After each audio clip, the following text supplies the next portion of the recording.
Assalamualaikum warahmatullahi wabarakatuh. Bismillahirrahmanirrahim. Alhamdulillah alladzi an'ama alaina bi ni'matil imani wal islam.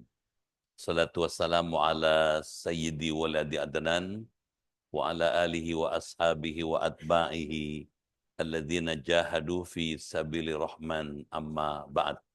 Yang terhormat Ketua Majelis Ta'lim Minhajul Muslim Bapak Dr. Asfahuddin Zaid MSI, Bapak Ibu, keluarga besar Minhajul Muslim yang dimuliakan dan dirahmati Allah Subhanahu wa taala. Mengawali kaji kita pada pagi hari ini, marilah dengan seksama kita memanjatkan doa. Yang pertama, semoga Bapak Ibu yang hadir dalam majelis ilmu pagi ini berserta keluarga di rumah selalu dalam perlindungan Allah Subhanahu wa taala. Diberi kesehatan, keimanan, ketakwaan, keberkahan, kebahagiaan, kemajuan lahir batin, dijauhkan dari bencana, malapetaka, bala, penyakit, dan kejahatan. Kita berdoa juga untuk keluarga besar Minhajul Muslim yang hari ini sedang sakit. Semoga Allah angkat penyakitnya, Allah kembalikan kesehatannya, sehingga dapat kembali aktif sebagaimana sedia kala. Yang ketiga, kita berduka karena orang tua dari Ibu Juhriyah yang bernama Bapak Sanopi bin Sa'atun telah berpulang ke rahmatullah. Semoga Allah tempatkan di tempat yang mulia di alam barzah. Kita juga bersyukur karena Muhammad Zaidan atau Allah bin Rafiq milad ke-7. Kita doakan semoga menjadi anak yang soleh, yang cerdas, yang bermanfaat bagi keluarga, masyarakat, bangsa, negara. Ala hadhihi niyah al-Fatihah.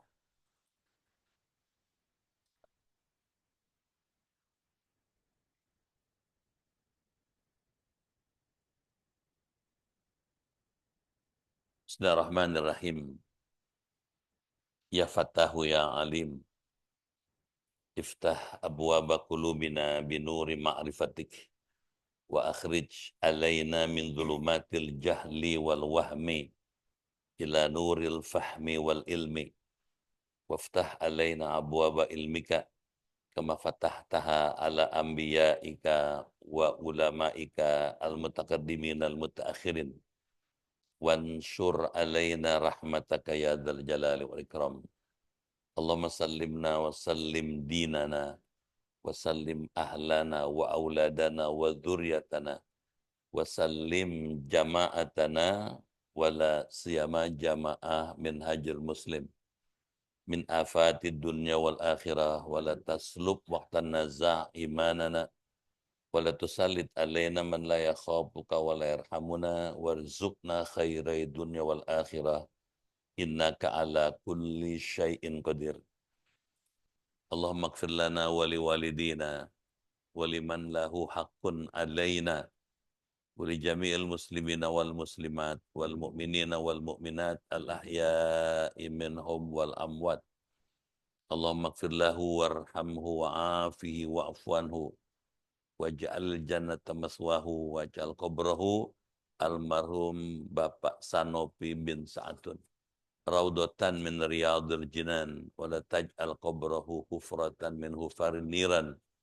Allahumma anzil alaihi rahmatan wa maghfiratan wa nuran wa hijaban min adzabil qabri wa min adzabin nar birahmatika ya arhamar rahimin.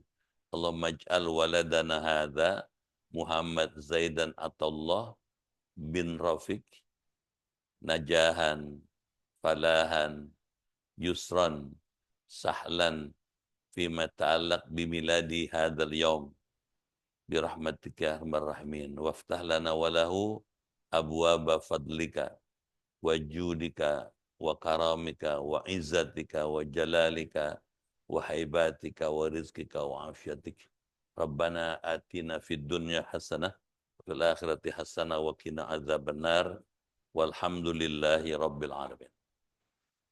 Bapak Ibu dimuliakan Allah, pagi ini kita bersyukur dengan rahmat Allah dapat kembali bertemu, bermuajahah di Masjid Al-Jihad bin Hajir Muslim ini.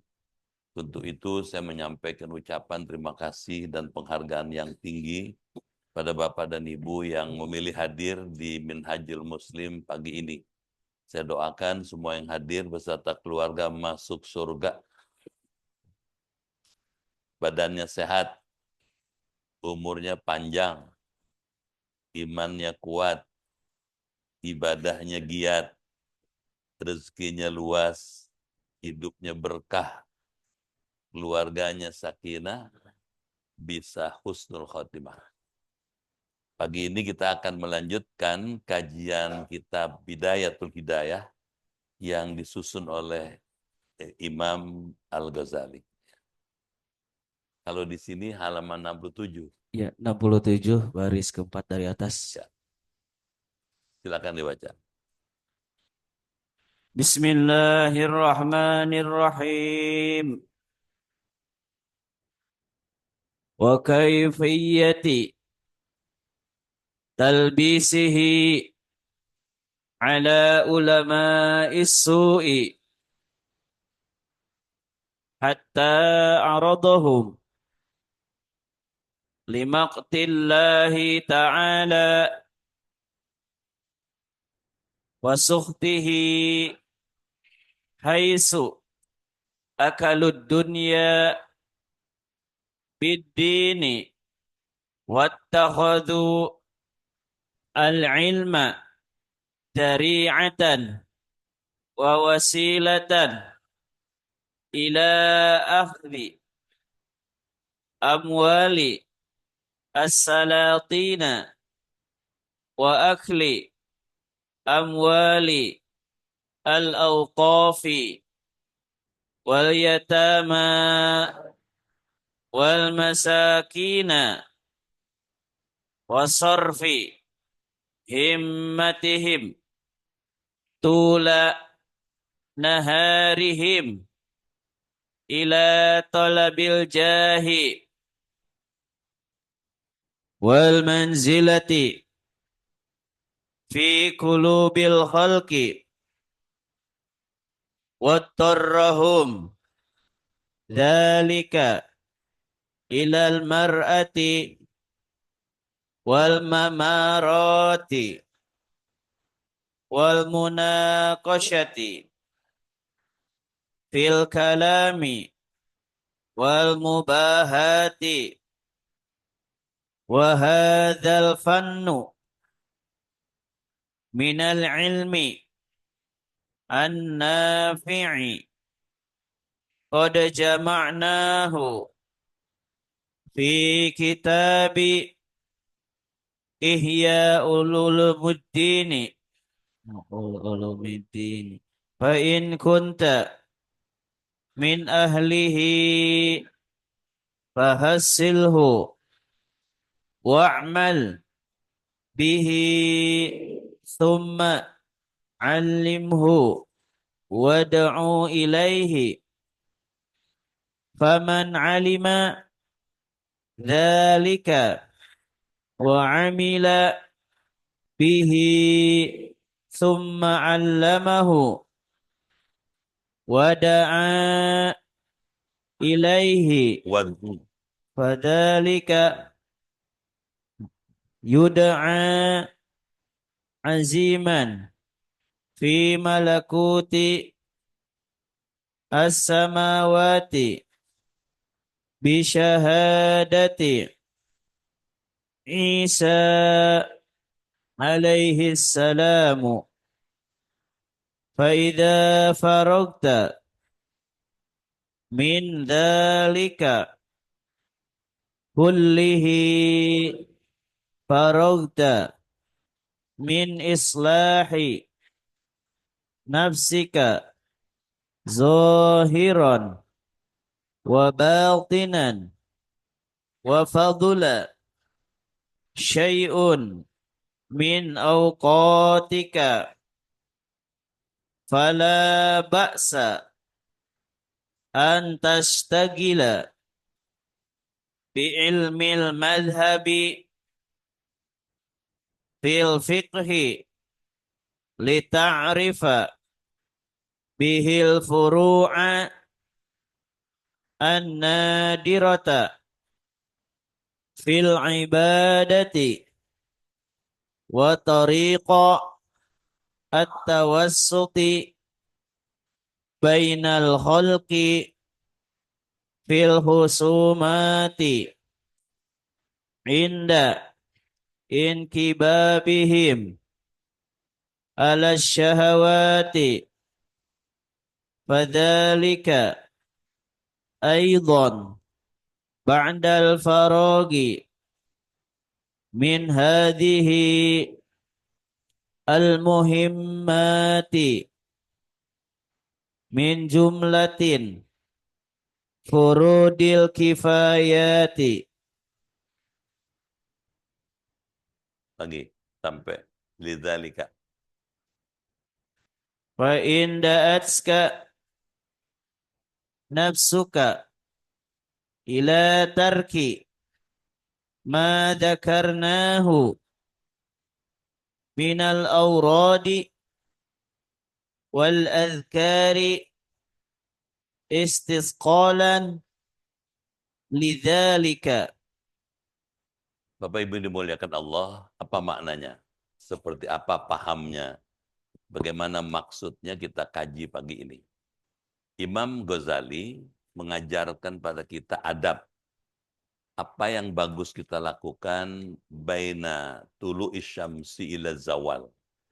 Antara terbit matahari sampai zuhur. Apa yang paling bagus dikerjakan? Apa yang paling baik dilakukan?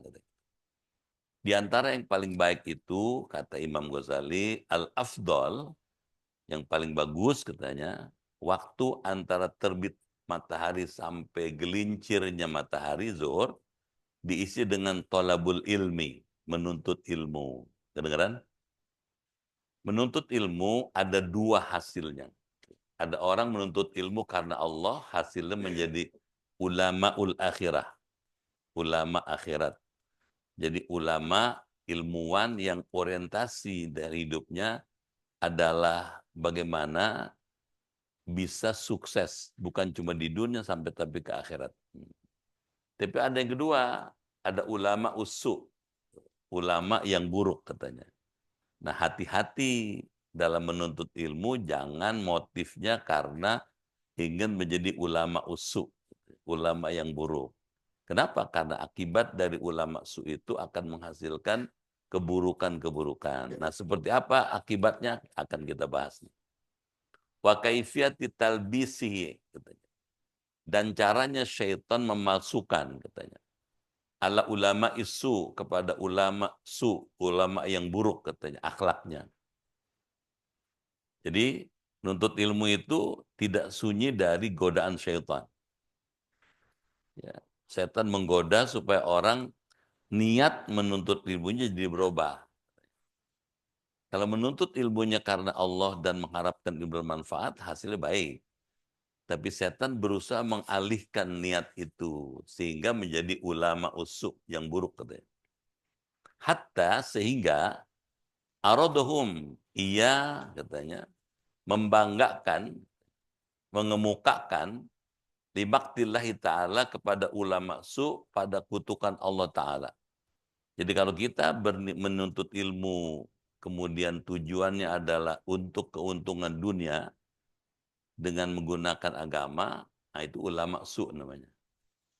Dan itu akan mendapatkan kutukan Allah, murkanya Allah, wasukhtihi, dan kemarahan Allah. Haitsu akalu dunya biddin, sekiranya mereka memakan harta dunia dengan menjual agama. Na'udzubillah. Jadi diingatkan oleh Imam Ghazali, hati-hati dalam menuntut ilmu. Jangan motifnya berubah. Motifnya adalah karena Allah. Gitu. Bukan karena orientasi dunia. Bukan karena kepengen keuntungan dunia. Dunia itu harta, pangkat, jabatan. Kalau itu terjadi, Nah, uang yang dimakan itu uang yang tidak halal. Wattakhadul ilma, dan mereka menjadikan ilmu itu dari atan wa wasilatan il akhdi amwali salatin, sebagai perantaraan dan wasilah untuk mengambil harta-harta dari raja-raja, dari para penguasa. Jadi ilmunya digunakan untuk mencari uang gitu. Padahal ilmu akhirat itu, ilmu agama itu untuk kemaslahatan umat. Kedengaran? Ya. Motifnya, orientasinya uang, gitu. Harta, pangkat, jabatan, kedudukan. Gitu. Nah, kalau ulama yang bagus, ulama akhirat, itu orientasi bagaimana di dunia berhasil, di akhirat sukses. Nah, mesti niatnya itu. Makanya yang pertama, kalau ibu berangkat, bapak berangkat dari rumah ke Minhajul Muslim, Bismillahi tawakkaltu ala Allahi la haula wa la quwata illa billah. Dengan asma Allah, saya sandarkan urusan saya ini, katanya, kepada Engkau ya Allah, karena saya tidak mampu dan tidak daya dan upaya kecuali pertolongan Engkau. Kalau kita niatnya seperti itu, doanya seperti itu, bacaannya seperti itu, dalam hadis katakan, di depan rumah ibu dan bapak itu nanti ada dua malaikat. Yang sebelah kanan langsung nyautin, hudita, wakufita, katanya, wawukita, watana'un syaiton. Kamu telah mendapat petunjuk Allah. Kamu telah dicukupkan keperluanmu keluar rumah. Kamu telah dijaga dan dipelihara dari gangguan syaitan.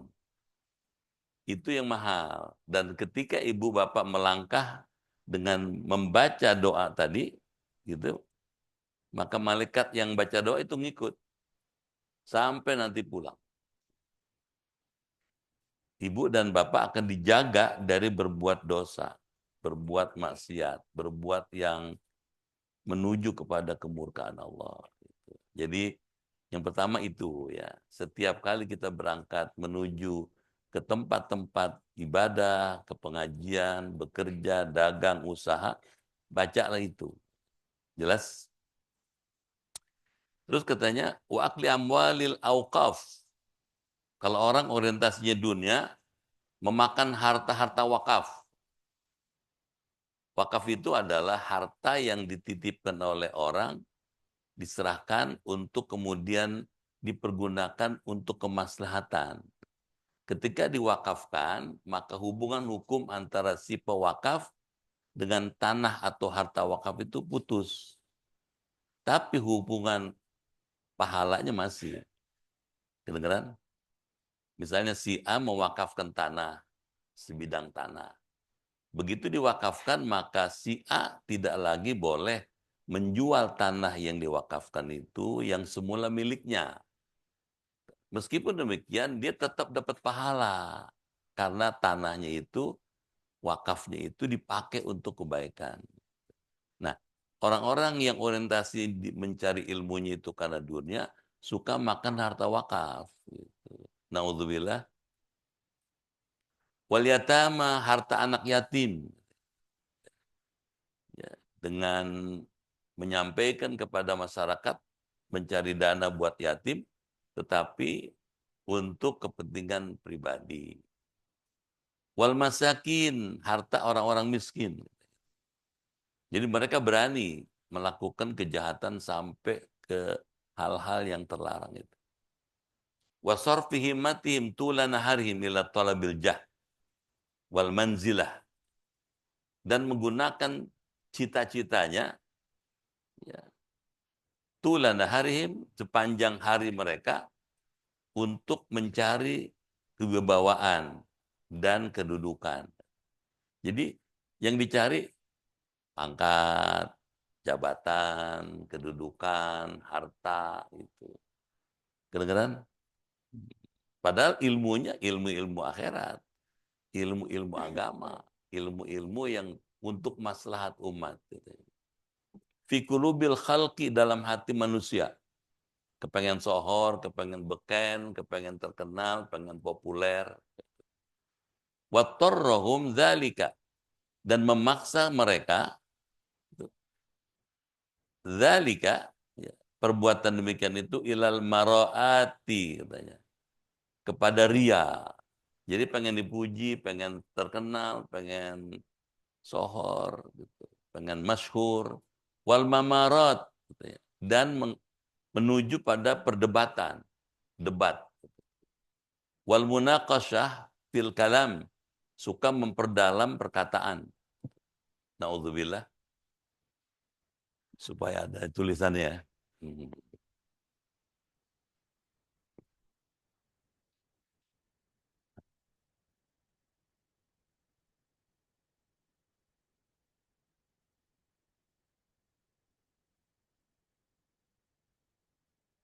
Menuntut ilmu.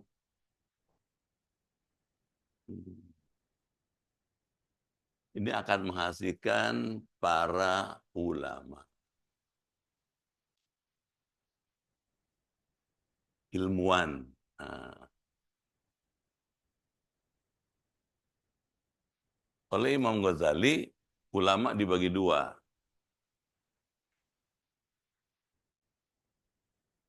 Ulamaul akhirah. Ulama yang orientasinya akhirat. Ada ulama usu.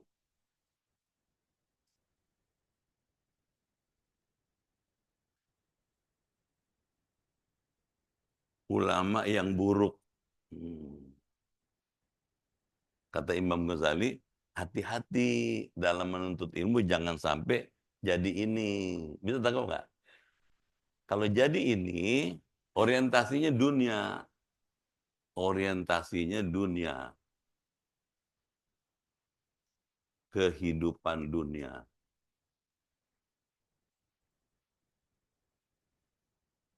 Apa itu kehidupan dunia? Itu. Tuh.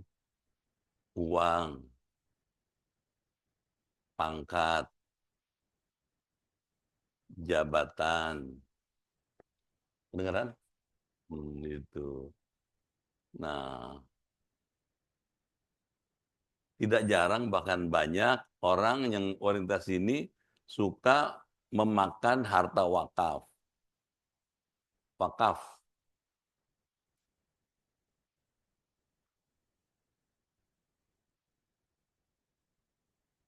Wakaf, harta orang miskin. Tuh, ya. Ini katanya. Jadi orientasi kemari. Apalagi hidupnya ria, ya, seneng debat. Kedengeran nggak? Seneng debat, gitu ya. Ya, seneng eh, apa? eh, debat yang menimbulkan rasa tidak nyaman. Nih, kalau ini dilakukan, ini akibatnya nih akan muncul murkanya Allah, murka dan laknat Allah. Ini dia. Padahal ini mesti dijauhi. Ini mesti kita hindari. Yang mesti kita orientasikannya apa? Allahumma inni as'aluka ridhoka wal jannah wa a'udzubika min. Ini mesti dihindari ini gitu. Kalau yang ini tadi akan dapat ridhonya Allah dan surganya Allah. Kalau begitu, motif belajar itu mesti benar gitu. Niat belajar itu mesti lurus. Niatnya mesti karena Allah. Kalau niatnya bukan karena Allah, kemarin nih. Menjadikan agama sebagai wasilah untuk mendapatkan uang. Gitu. Beneran? Gitu. Karena apa? Orientasinya sini, gitu. Kalau nggak ada uang nggak mau. Kedengeran nggak? Ya. Sehingga ada kalau diundang pakai tarif, tarifnya sekian gitu. Buat penceramanya segini, buat atributnya segitu, katanya. Ya kan? Buat bannernya segini, gitu. Buat pelengkapnya segini, jadi banyak. Dengeran nggak? Jadi kalau pakai cara ini, jadi orientasinya kayak artis, gitu. Ya, jadi kayak ya itu tadi dunia, gitu. Ada sekretarisnya, ya. Jadi kalau mau ngundang, coba saudara bicara sama sekretaris saya. Nanti sekretarisnya ngomong, dijemput kalau dijemput berapa, kalau nggak dijemput datang sendiri berapa, ada semuanya tuh dikasih rinciannya. Kedengeran? Tuh. Jadi wah kesian yang ngundang, yang punya hajat, yang punya masjid, yang punya majelis. Gitu. Kalau punya duit segitu, kalau nggak jadi nggak enak, jadi juga terpaksa. Nah, kenapa orientasi bukan karena akhirat, bukan karena Allah. Jelas?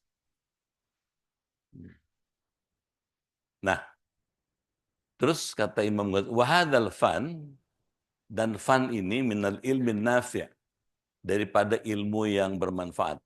Qad jama'nahu fi kitab Ihya Ulumuddin, katanya. Telah kami kumpulkan, kata Imam Ghazali, informasi tentang hal ini di kitab yang lebih besar. Karya Imam Ghazali, Ihya Ulumuddin. Menghidupkan ilmu-ilmu agama. Jadi Imam Ghazali itu terkenal punya karya yang eh, cukup dikenal di banyak orang, barat maupun timur, itulah Ihya Ulumuddin. Kedengeran? Itu di dalamnya situ katanya gitu. Baca lagi situ. Fa'in kunta min ahlihi, maka jika ada engkau dari ahli ilmu nafi', nah kita nih, kita orientasinya mencari ilmu yang bermanfaat katanya. Fahasilhu, maka hasilkanlah ilmu itu katanya. Jadi usahakan ilmu itu bermanfaat. Pertanyaan, bermanfaat apa ukurannya? Bermanfaat buat kehidupan dunia, keseharian kita. Bagaimana ilmu itu berguna buat keseharian kita. Buat hidup sehari-hari, buat ibadah. Gitu. Yang kedua, fiddin wa dunya, buat agama. Gitu. Ada nggak faedahnya buat agama?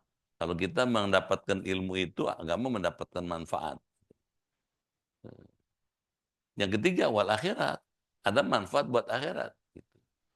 Jadi mesti tiga tuh ukuran manfaat itu. Jadi ilmu bermanfaat.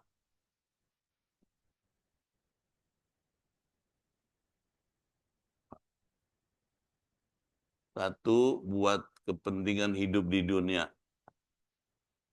Yang kedua, manfaatnya buat agama. Yang ketiga, buat akhirat. Buat agama dunia kita semakin maju, membawa kemajuan.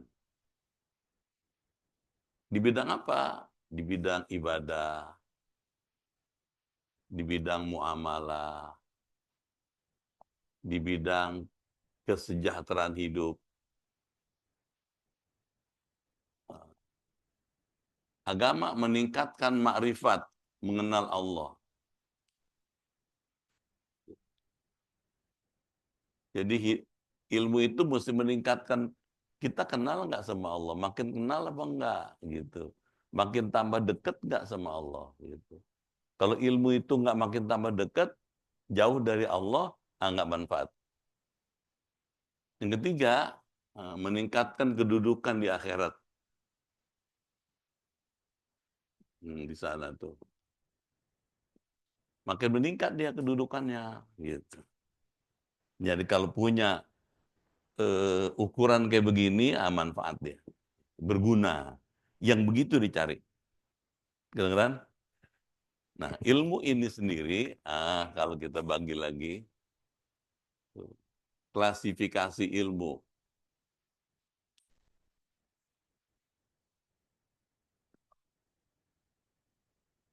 Oleh para ulama ahli filsafat ilmu dibagi dua.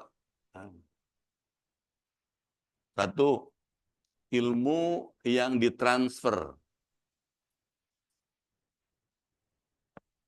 dari Allah. The transfer sciences. Atau apa itu? Ilmu al-ulum an-naqliyah. Ilmu yang langsung dari Allah nih. Tuh. Langsung Allah. Tuh. Quran. Ini langsung Allah. Tuh. Kedengeran? Al-ulum an-naqliyah namanya. Yang kedua, ilmu hasil olah akal. The logical sciences.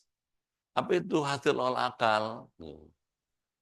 Ilmu misalnya ekonomi, hukum, kedokteran, teknik, geologi, dan lain-lain. Nah, ini hasil olah akal. Ini dia. Kedengeran? Apa bedanya ilmu ini dengan ilmu ini? Gitu. Kalau ilmu ini sifatnya aplikatif.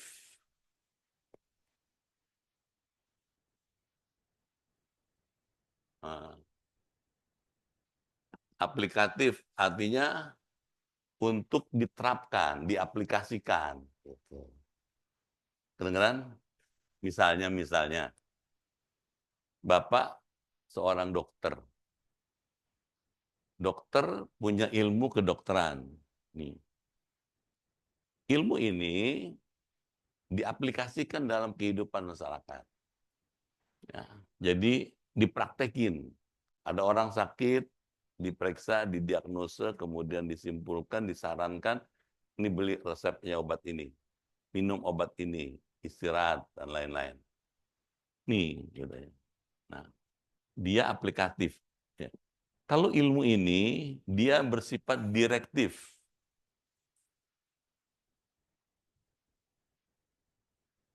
Direktif itu mengarahkan, diarahkan. Diarahkan ke sana, begini, gitu. Apa bedanya ini dengan ini? Kalau orang cuma taunya ilmu ini aja, tidak punya ini, jadi kasar, materialistik. Contoh, seorang dokter buka praktek di rumahnya. Dulu ada tuh, dokter Fulan, ada kan? Praktek tiap hari kerja, jam 17 sampai jam 19. Ada kan? Biasanya pelangnya warnanya putih biasanya. Gitu. Kecuali hari libur. Gitu. Misalnya. Jadi dia buka praktek dari jam 17 sampai jam 19. Jam 5 sore sampai jam 7 malam. Tiba-tiba ada orang pasien datang. Badannya panas. Kedengeran? Kalau panas dia panas. Panas banget. Lemes gitu. Waduh gitu. Datang jam 9 seperempat gitu. Ke rumah dokter itu. Terus ketok-ketok, pencet bel, kata keluarga dokter atau kata pembantunya, ini maaf ya, ini sudah bukan jam praktek. Ini sudah jam 9, jam praktek sampai jam 7 selesai. Kedengeran? Tuh. Karena dia tahunya cuma ini. Gitu. Padahal orang itu sakitnya gawat. Mau ke puskesmas, nggak ada. Tak malam kan tutup. Mau ke rumah sakit jauh. Gitu. Ya. Pilihannya cuma ke situ. Nah, kalau dia cuma tahu ilmu ini aja, ilmu kedokteran aja, tanpa ilmu ini nggak diarahkan. Terserah kamu, gitu. Silakan cari yang lain gitu. Tapi kalau punya ilmu ini, kata ilmu ini, ilmu yang datang dari Allah, itu ada orang sakit, mau kelenger, ya udah sakit, tuh, tolongin. Nah, dia mengarahkan sini, tuh, tolongin katanya. Oh, dengan senang hati dia sini gitu. Diperiksa, didiagnosa, kemudian dikasih resep. Ya. Karena dia tahu orang ini nggak punya, gitu. Kalau dikasih resep juga belum tentu kebeli, gitu. Saya punya obatnya, dikasih obat minum nih. Gitu. Besok berobat ke rumah sakit ya, atau ke puskesmas. Itu diselamatkan. Kenapa? Punya ilmu itu tuh yang atas. Gitu. Jadi sifatnya apa? Memanusiakan manusia. Ada sifat-sifat kemanusiaan. Jadi yang dilakukan apa? Menolong sesama.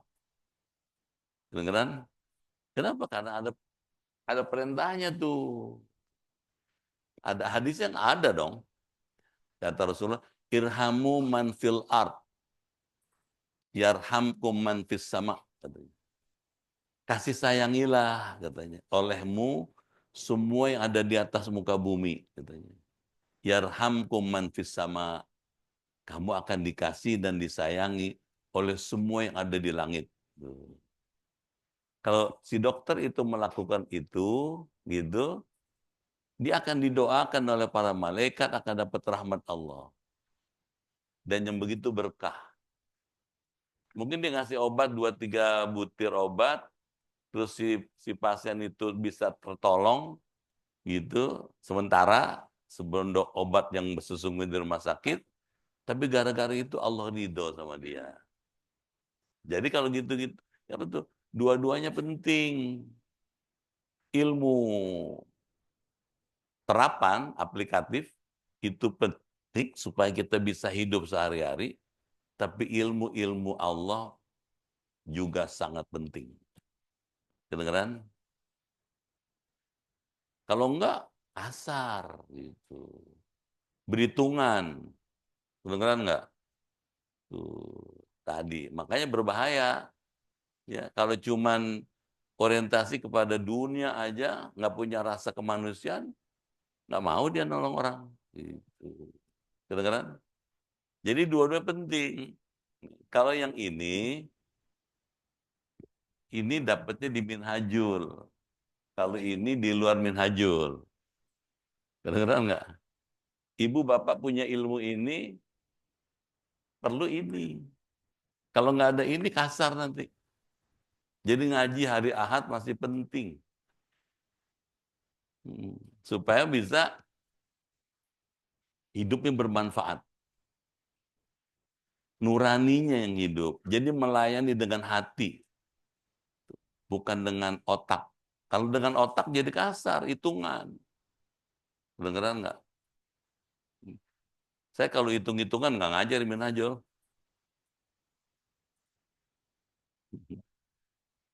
Iya, nggak ngajar, ngapain ngajar. Jadi gimana? Saya bukan itu. Ya, amin. Ya, dari nurani, hati nurani. Gitu. Kan ada sekarang kan perusahaan-perusahaan besar melayani dengan hati, gitu katanya. Ada kan? Melayani dengan hati, gitu. Kenapa dengan iman? Karena Allah. Saya nggak takut miskin. Kedengeran nggak? Nggak. Allah kaya. Saya nggak dapat dari sini dari yang lain. Amin. Ya Rabbal, ini udah cukup nih. Pagi-pagi makan roti 2 cukup udah. Gak usah pakai sepiring, gak usah. 2 aja cukup udah. Cukup. Gak usah macam-macam. Jadi saya nggak perlu banyak-banyak gitu. Ada yang apresiatif, menghargai banget gitu. Ya. Tapi juga ada yang lillahi ta'ala aja Ustadz, gitu bilang itu. Terus kedengeran nggak? Lillahi ta'ala aja katanya gitu. Jadi Jadi guru dianggap ta'ala. Baik, kita lanjut lagi.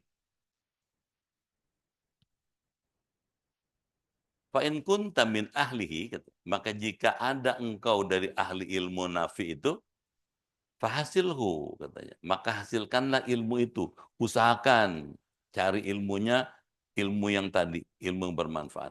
Wa'mal bihi, dan beramalah dengannya, dengan ilmu bermanfaat itu. Gitu, ya. Summa alimhu, kemudian ajarkanlah ilmu itu. Kalau sudah dapat ilmu dari Minhajul, ajarin sesuai yang Bapak Ibu dapat supaya mengalir pahalanya. Gitu. Kedengeran? Kalau mandek di ibu dan bapak, nggak mengalir. Nanti sampaikan ke keluarga, kepada kerabat, kepada teman, kepada tetangga. Apalagi sekarang medianya lebih banyak. Kalau dulu kan mesti ketemu langsung kalau mau ngajar orang. Sekarang melalui melalui internet, melalui WA bisa. Jelas Instagram dan lain-lain. Wad'u ilaihi, dan ajaklah orang-orang menuntut ilmu nafi itu. Jadi orientasinya ilmu bermanfaat. Kedengeran? Saya pernah lagi ngajar di Istiqlal. Dulu lama sudah sebelum Covid. Siang-siang zuhur. Istiqlal tiba-tiba ada udah selesai ngajar tuh ada orang datang nyamperin saya. Lu kan Sutrisno, ada teman gua lu, katanya gitu. Gitu.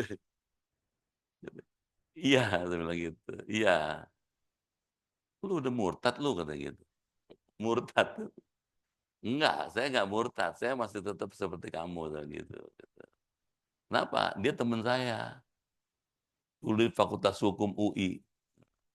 Teman saya di Fakultas Hukum UI. Sekarang dia jadi pengacara kondang. Ya, kalau punya kerjaan ke proyek sekalian naikkan miliaran, puluhan miliar. Makanya begitu ngelihat saya pakai kopiah, heran dia. Disangka saya udah murtad nih, gitu gitu. Enggak, saya masih tetap ngajar hukum, tapi di tempat lain, nggak di masjid. Kalau di masjid saya ngajar tafsir, ngajar fikih, ngajar tauhid, ngajar macam-macam. Tapi kalau di kampus saya ngajar hukum ekonomi. Oh gitu ya. Gitu. Yuk makan sama gua yuk, gitu dia bilang gitu. Diajak makan, makan kepala kakap. di di dekat Istiqlal itu kan ada pintu air. Nah, pintu air, ayo makan sama dia. Diajak makan sama dia. Baik. Eh, jadi ada beda orientasi gitu ya. Emang saya sudah berubah? Enggak, saya tetap gitu, tetap ilmu-ilmu yang saya miliki selama ini masih ada faedahnya. Cuman tidak sebanyak kalau saya tampil di masjid. Lebih banyak saya pakai kopiah dibandingkan nggak pakai kopiah. Kedengeran nggak tuh ya? Nah, gitu. Baik, kita lanjut lagi.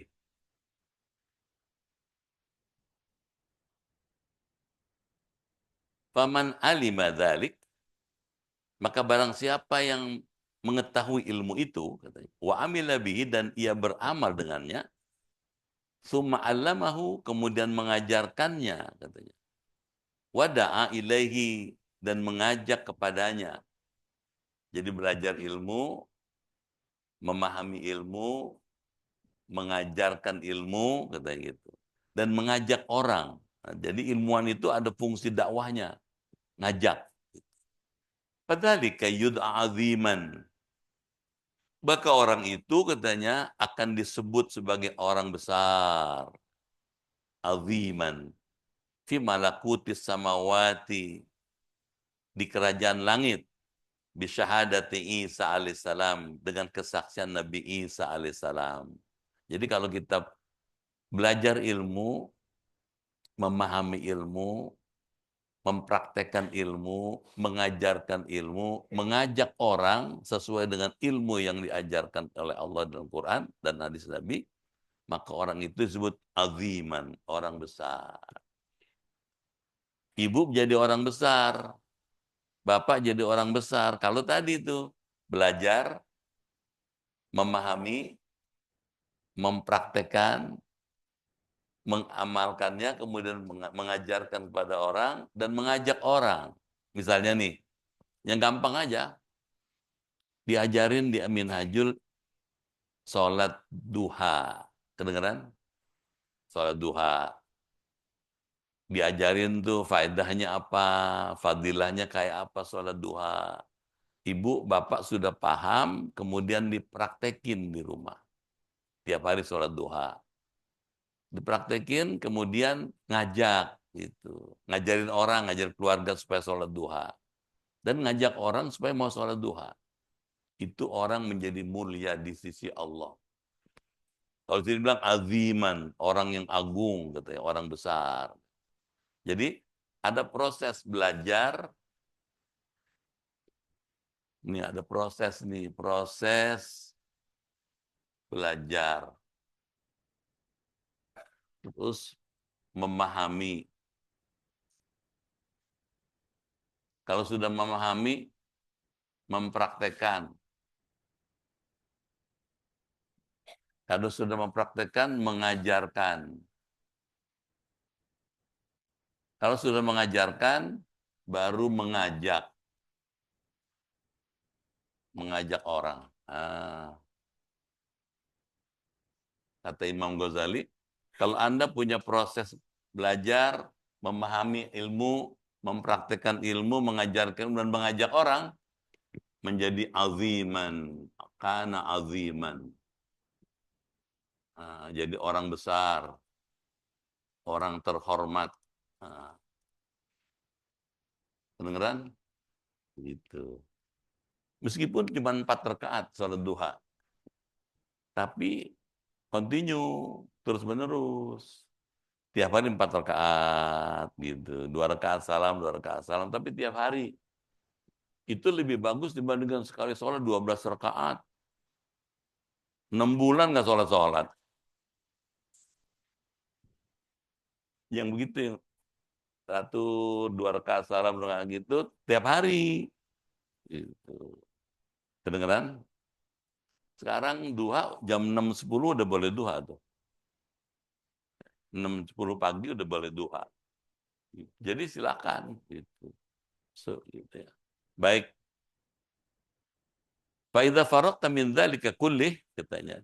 Apabila engkau sudah selesai dari ilmu nafi itu semuanya, faragta min islahi nafsik. Maka selesailah engkau daripada, katanya, memperbaiki dirimu. Jadi diri ini mesti diperbaiki. Ya, zahiran wa batinan, lahir maupun batin.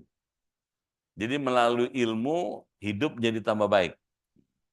Kadang-kadang dengan sebab kita tahu ilmu, kita jadi tahu bagaimana mempraktekkan ilmu itu. Lahiriahnya bagus, batinnya bagus. Wafadul syai' katanya. Dan jika ada lebih sesuatu min auqatika dari waktu-waktumu, fala ba'sa, maka tidak mengapa antastaghila bi ilmil madzhab fil fiqh. Engkau bekerja, sibuk maksudnya, menuntut ilmu mazhab dalam ilmu fikih. Jadi belajar tasawuf itu mesti ilmu belajar fikih dulu. Kadang-kadang belajar fikih dulu katanya. Buat apa? Lita'rifa bihil furu'an nadirah fil ibadah. Agar supaya kamu tahu dengan ilmu-ilmu itu pada ilmu furu', ilmu cabang. Ibadah, sholat, puasa, zakat, haji, umroh. An-nadirah yang langka fil ibadah, dalam ibadah. Wa tariqut tawassut bainal khalqi fil khusumat. Dan mengetahui jalan yang adil, tengah-tengah. Ya, di antara makhluk wal khusumat dalam berbagai permusuhan. Inda inkibabihim, ya, ketika mereka menekuni ala syahwat, kepada syahwat nafsu. Fadzalika aidan, maka menuntut ilmu mazhab itu ba'dal faragh, sesudah selesai, min hadhil muhimmat, dari perkara yang penting ini, min jumlati furudil kifayat, termasuk katanya sebahagian fardu-fardu kifayah. Jadi belajar ilmu-ilmu yang selain yang pokok itu fardu kifayah. Itu kedengaran? Kalau begitu, Imam Ghazali membagi kewajiban menuntut ilmu jadi dua. Masih kedengeran nggak? Masih kelihatan nggak? Masa jam segini udah merem aja? Betul. Bener. Saya sarankan kalau bisa itu pagi mandi.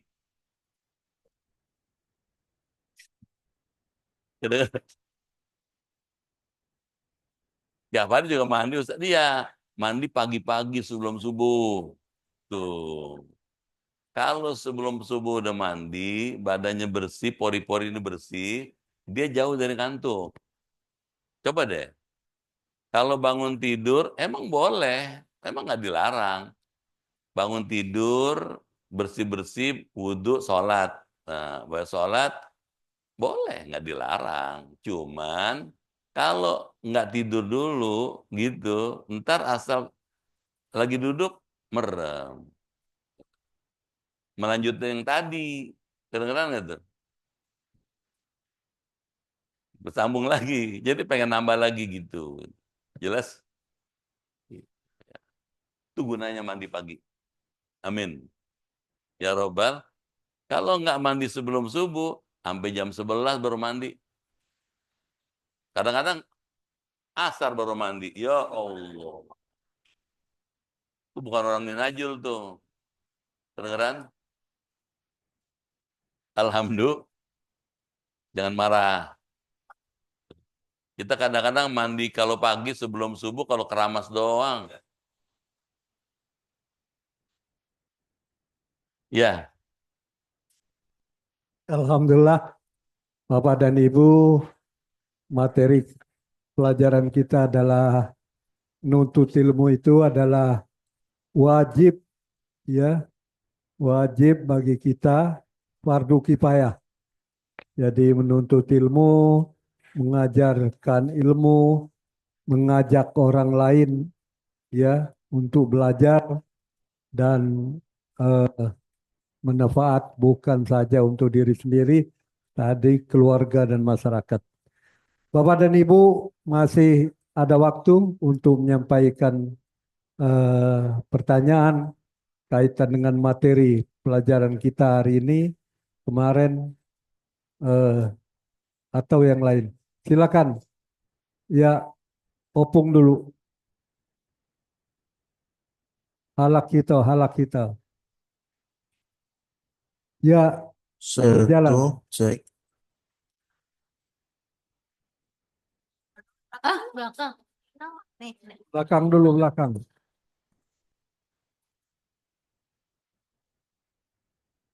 Ya, nanti nomor 2.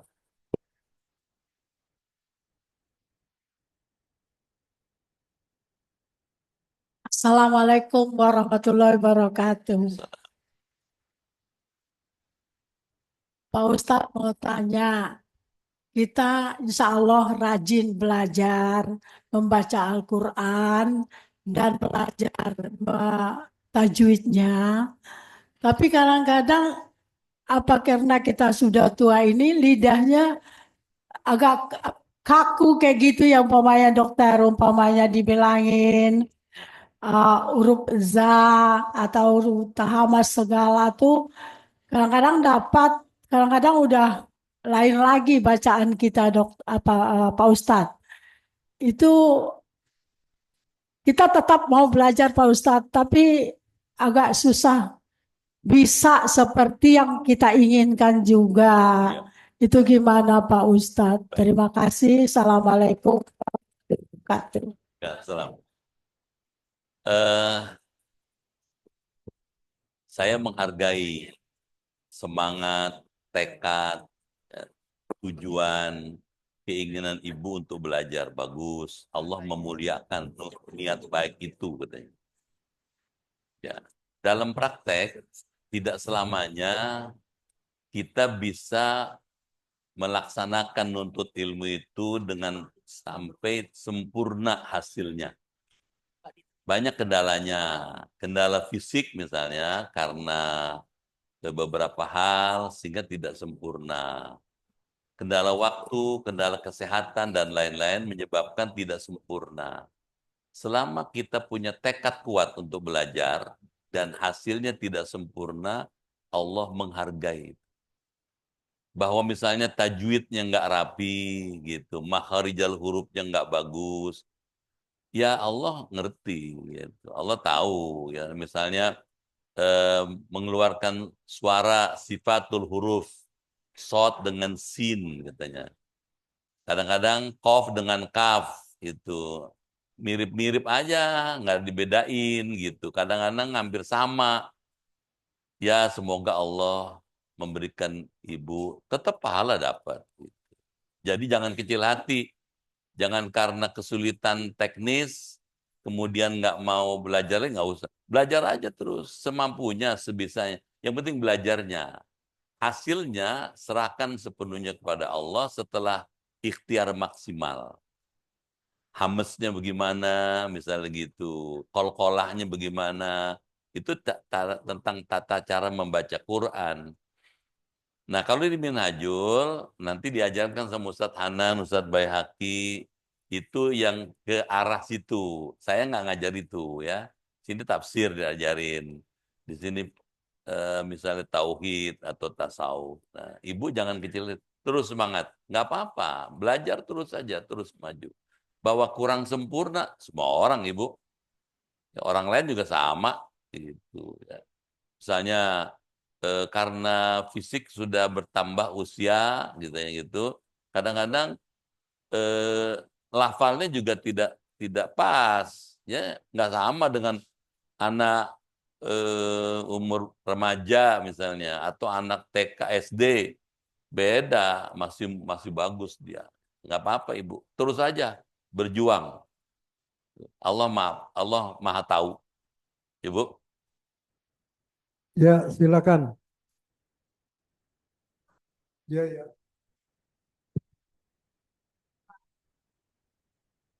Assalamualaikum warahmatullahi wabarakatuh. Salam. Saya mau tanya Pak Ustadz, begini, seandainya saya habis sholat tahajud, Oh, tiba-tiba ngaji kebablasan kesiangan subuhnya, saya udah 5:30. Terus apakah kita tetap mengerjakan sholat qobliyah subuh, apa langsung sholat subuh? ya.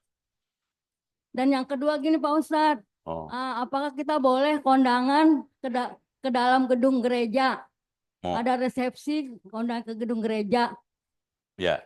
Terima Baik. kasih Pak Ustadz. Assalamualaikum warahmatullahi wabarakatuh. Salam. Saya sangat menghargai ibu yang mau tahajud bagus, bagus banget ya. Nah, supaya tidak kayak tadi ya, tahajud bisa terus subuhnya telat. Nah, ibu mesti cari waktu tahajud itu yang antara tahajud dengan subuh jaraknya tidak terlalu jauh. Misalnya kalau tahajud jam 3:30 atau jam 3 misalnya gitu. Subuh kan 4:30-an ya, gitu. Itu masih aman. Katakanlah 1 jam sebelum subuh masih aman, nggak ketiduran. Tapi kalau tahajudnya jam 1 gitu atau jam 2, begitu selesai tahajud menunggu subuh lama, masih lama, nyender merem. Bangun-bangun 5:30. Nah gitu pertanyaannya. Begitu bangun 5:30 masih boleh nggak qobliyah subuh? Para ulama mengatakan bahwa selama masih di antara tulu'ul fajri sampai antara itu dengan tulu'ul syamsi, terbit fajar dengan terbit matahari, masih di tengah segitu, masih diperkenankan qobliyah. Gitu, ya. Ya kalau belum sampai isyraq ya. Kalau sudah sampai isyraq liwat, yang wajib aja, yang pokok aja. Paham Ibu? Sekarang bagaimana kondangan di gereja? Gitu. Ibu punya tetangga, punya teman, dia punya anak nikah, kebetulan bikinnya di gereja. Gitu. Terus gimana, boleh nggak datang gitu? Nah jawabannya adalah kalau resepsinya itu bukan di arena atau di dalam gerejanya, masih di luar, misalnya di bagian luarnya bukan tempat ibadahnya, itu bukan gereja namanya. Ya. Nah, dekat Al-Mukhlisin. Nah, saya tanya, ibu diundangnya di dalam gerejanya atau ini kan misalnya gereja, di halamannya atau bukan? Di dalam. Kalau di dalam ruang kamar di ruangan gereja itu sebaiknya ibu hindari. Caranya gimana? Kan gitu bukan? Ibu bisa datang ke rumah teman ibu itu. Ibu datang aja ke rumahnya, misalnya dia ngundangnya jam 10 gitu misalnya. Ibu bisa datang misalnya jam 8 pagi atau sore datang ke rumahnya gitu. Kedengeran ya? Untuk apa? Untuk menghindari potensi yang bisa dapat menimbulkan tasbih ya, penyerupaan yang menimbulkan keraguan. Jadi ibu hindari aja. Ibu datang aja ke rumahnya. Ibu diundang ya. Kata teman ibu, besok datang ya ke gereja ya gitu. Terus ibu bilang, boleh nggak saya datang ke rumah aja gitu. Ibu datang aja ke rumahnya ya. Kepelin deh. Silakan. Ya, ya. Bu Esi. Silakan Bu, langsung. Assalamualaikum warahmatullahi wabarakatuh. Pak Ustadz mau nanya, teman saya sudah pergi umroh, Teman umroh. sudah pergi umroh. Terus pulang umroh dia tinggal pakai jilbab. Ya. Terus disuruh sholat, yuk kita sholat, nggak mau sholat. Alasannya apa? Masa ya terus-terusan Ya. Itu pahalanya gimana tuh Pak Ustadz? Ya. Gini. Pergi umroh adalah baik, bagus ya, karena dengan umroh itu kita jadi tahu seperti apa Baitullah, seperti apa Ka'bah, bagaimana tawaf sa'i, bagaimana bergaul dengan umat Islam dari seluruh negara di Mekah, misalnya gitu, bagus gitu. Dan nanti waktu kita umroh itu kita dilatih untuk membiasakan di dalam atau di luar hotel atau di dalam masjid menggunakan pakaian yang menutup aurat. Nalarnya mestinya kalau sudah mau umroh, setelah umroh ada perbaikan. Kedengeran ya? Nah, Imam Sya'rani mengatakan orang umrohnya atau hajinya tuh berhasil itu kalau tuh ya antar al hajj khairan mimma kana. Kalau pulang dari haji atau dari umroh, khairan, lebih baik mimma kana dibandingkan sebelumnya. Gitu. Maksudnya, kalau sebelum umroh nggak pakai jilbab, pakai hijab, gitu. Setelah umroh pakai hijab, tandanya umrohnya makbulah, diterima, gitu. Kalau pulang umroh nggak mau pakai hijab, malah nggak mau sholat, tuh, bareng ada masalah tuh di umrohnya itu. Bisa umrohnya itu pelaksanaannya tidak sesuai dengan petunjuk Allah dan Rasul, bisa juga uangnya nggak beres. Bisa juga. Karena uang yang dipakai untuk ongkos ke sana dan biaya di sana tidak bersih, itu bisa menimbulkan dampak pada akibat umrohnya tidak jadi makbulah, tidak diterima. Akibat itu adalah muncul keengganan, ya mempraktekkan cara-cara hidup yang muslimah. Gitu. Boleh jadi mesti diteliti lagi. Contoh nih Bu, dulu saya jadi pembimbing ibadah haji plus dulu ya, dari tahun 95 sampai 2002 ya, haji plus, terus ONA plus, kemudian mimpin umroh dan lain-lain. 2002 sampai sekarang ya tidak intensif karena saya lebih banyak belajar dan ngajar. Nah, pernah kejadian besok gitu besok pagi, karena Warna Plus biasanya berangkat dari Mekah itu pagi, tanggal 9.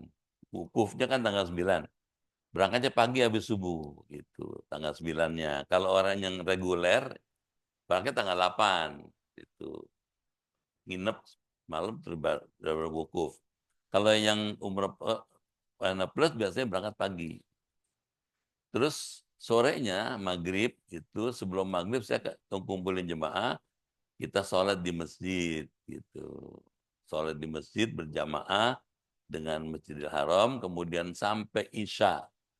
Diisi dengan bisa tawaf sunnah, bisa baca Quran, bisa sholat-sholat sunnah sampai Isya.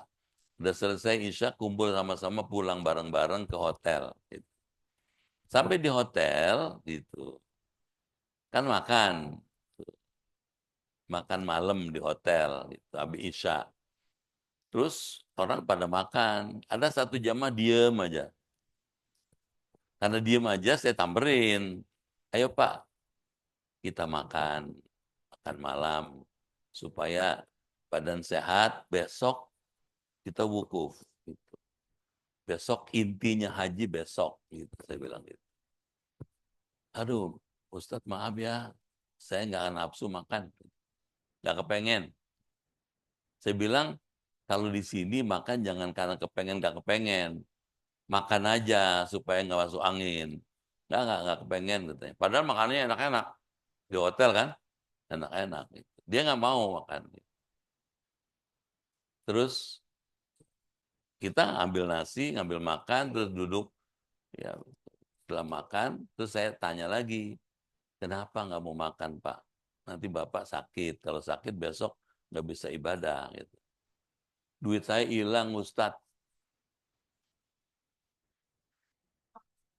Duit saya hilang kata gitu. Terus saya bilang berapa duitnya hilang? $2.500. Saya udah kasih tahu kalau pergi ke masjid bawa duit seperlunya, jangan semua ini dibawa. Di $2.500 dibawa dia. Itu. Terus hilang. Dulu $2.500 gede kan? Diem aja. $2.500 gede bayan. Hilang duitnya, makanya dia diem aja, nggak nafsu makan gitu. Begini Pak, saya bilang gitu. Bapak nggak usah gusar, nggak usah kecil hati. Sebetulnya Bapak disayang Allah gitu. Bagaimana Ustaz duit hilang sayang Allah gitu. Dia rada sewot juga sama saya. Begini, saya bilang gitu. Besok kita mau ibadah haji, Bapak mau disucikan Allah. Boleh jadi uang itu nggak bersih. Apa dia bilang? Emang Ustaz. Lo bisa bilang emang begini. Dia tinggal di Medan, terus ikut saya di Jakarta. Waktu saya mau berangkat, saya temuin teman saya. Aku mau pergi umroh besok, mau pergi haji besok, kata gitu. Mana duit kau, kata gitu. Di teman saya itu duitnya ada di meja dia, di meja si teman. $2.500 saya ambil aja, saya kantongin. Nah, saya bilang, nah itu Pak, Bapak disucikan Allah. Daripada uang itu Bapak bawa-bawa dan itu haram, Bapak jadi nggak diterima hajinya gitu. Bapak disayang Allah, nggak apa-apa karena itu bukan duit yang halal, biar aja gitu. Mau makan dia. Jadi boleh jadi uang yang tidak bersih itu berakibat pada caranya ibadah, kesungguhan ibadah jadi malas. Gitu. Jelas? Pulang dari haji, semangat dia, udah taubat dia, nggak mau lagi dia ngambil duit orang. Ya, satu aja. Ya, Assalamualaikum warahmatullahi wabarakatuh. Salam. Saya mau bertanya tentang thalabul ilmi, Pak Ustadz. Apa? Kan di thalabul ilmi. Tadi kan di ini Sholat? thalabul ilmi. Oh. Tadi kan Pak Ustadz menerangkan kita harus belajar memahami mengamalkan, mengajarkan, dan mengajak. Yang paling berat tuh mengajarkan dan mengajak. Kadang-kadang kita suka suka sakit hati gitu. Sok jadi guru gitu. Bagaimana cara menyikapinya Pak Ustadz? Ya. Mohon penjelasannya. Assalamualaikum warahmatullahi Ya. wabarakatuh. Gini, ilmu itu kalau ibu pelajari, ibu pahami, dan ibu praktekkan secara pribadi, ilmu itu bermanfaat. Hanya sebatas ibu, gitu. Dia tidak punya manfaat publik, manfaat yang luas di masyarakat. Gitu. Tapi begitu ilmu itu ibu ajarkan pada orang, dia punya status berubah. Dari makna yang manfaat individual menjadi manfaat sosial. Jadi orang lain mendapat manfaat. Ngajar, gitu. Udah ngajar, ngajak. Gitu. Jadi ada fungsi dakwahnya. Persoalannya muncul. Kadang-kadang orang kalau diajak, kalau diajarin, nggak usah ngurus-ngurusin saya. Ngurusin diri sendiri aja. Saya mau sholat, kayak nggak urusan saya. Kata orang itu. Nah, ibu ketika menghadapi reaksi orang kayak begitu, ibu jangan marah. Jangan ibu, Nabi. Nabi dimusuhin. Bahkan mau dibunuh. Karena ngajak orang beriman pada Allah. Jadi, itu resiko dakwah. Resiko ngajak orang. Tuh. Nggak apa-apa, biar aja. Kita tujuannya menyampaikan, ngajak. Gitu. Nah, mungkin dicari cara yang paling efektif supaya dakwah atau ngajak ibu itu kena. Gitu. Misalnya cara nyampaikannya misalnya 4 mata. Kalau ngajaknya, misalnya ibu tahu orang ini nggak pernah sholat, kita ngomong 4 mata, kita kasih tahu, kita jelaskan sampai dia ngerti. Kalau kita tahu orang nggak sholat, terus nyalahinnya atau nasihatin di muka umum, belum tentu terima dia. Malu kan dia. Dia kan malu, karena dia malu, dia bilang, jangan ngurusin gua. Lu sembahyang aja lu, katanya. Gua sembahyang kan nggak urusan gua. Badan gua, katanya gitu. Kata dia. Jadi jangan, cari cara yang paling pas. Kalau kita tahu orang itu kurang, salah, kita ajak ngomong 4 mata. Kalau kata 4 mata, nggak nyampaikannya dengan bijaksana, nggak marah dia. Terima kasih ya. Gitu. Jelas Ibu? Jangan marah, biar aja. Saya nih Bu, kalau ngikutin marah ya yang maki-maki banyak. Mendingan yang nyumpahin banyak. Itu resiko. Nggak apa-apa. Nggak apa-apa orang nyumpahin saya asal Allah ridho sama saya. Gitu ya. Ya, cukup ya. Kalau ada pertanyaan lagi disimpan untuk ahad depan. Jadi ahad depan kita Ukudul Jain. Tapi sebelumnya hari Sabtu ya guru kita juga ada ngajar di Masjid As-Salam. Itu kaitan dengan Isra Mi'raj. Ya, Isra Mi'raj. Kalau hari Sabtu As-Salam adalah setelah zuhur, setelah asar.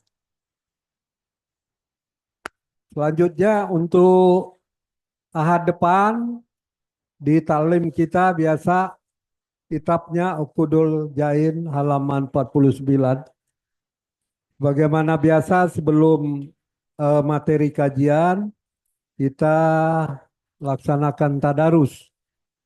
Ya, masih surat Al-Hadid. Dan kita akhiri dengan doa, Pak. Al-Fatihah. Bismillahirrahmanirrahim. Alhamdulillah.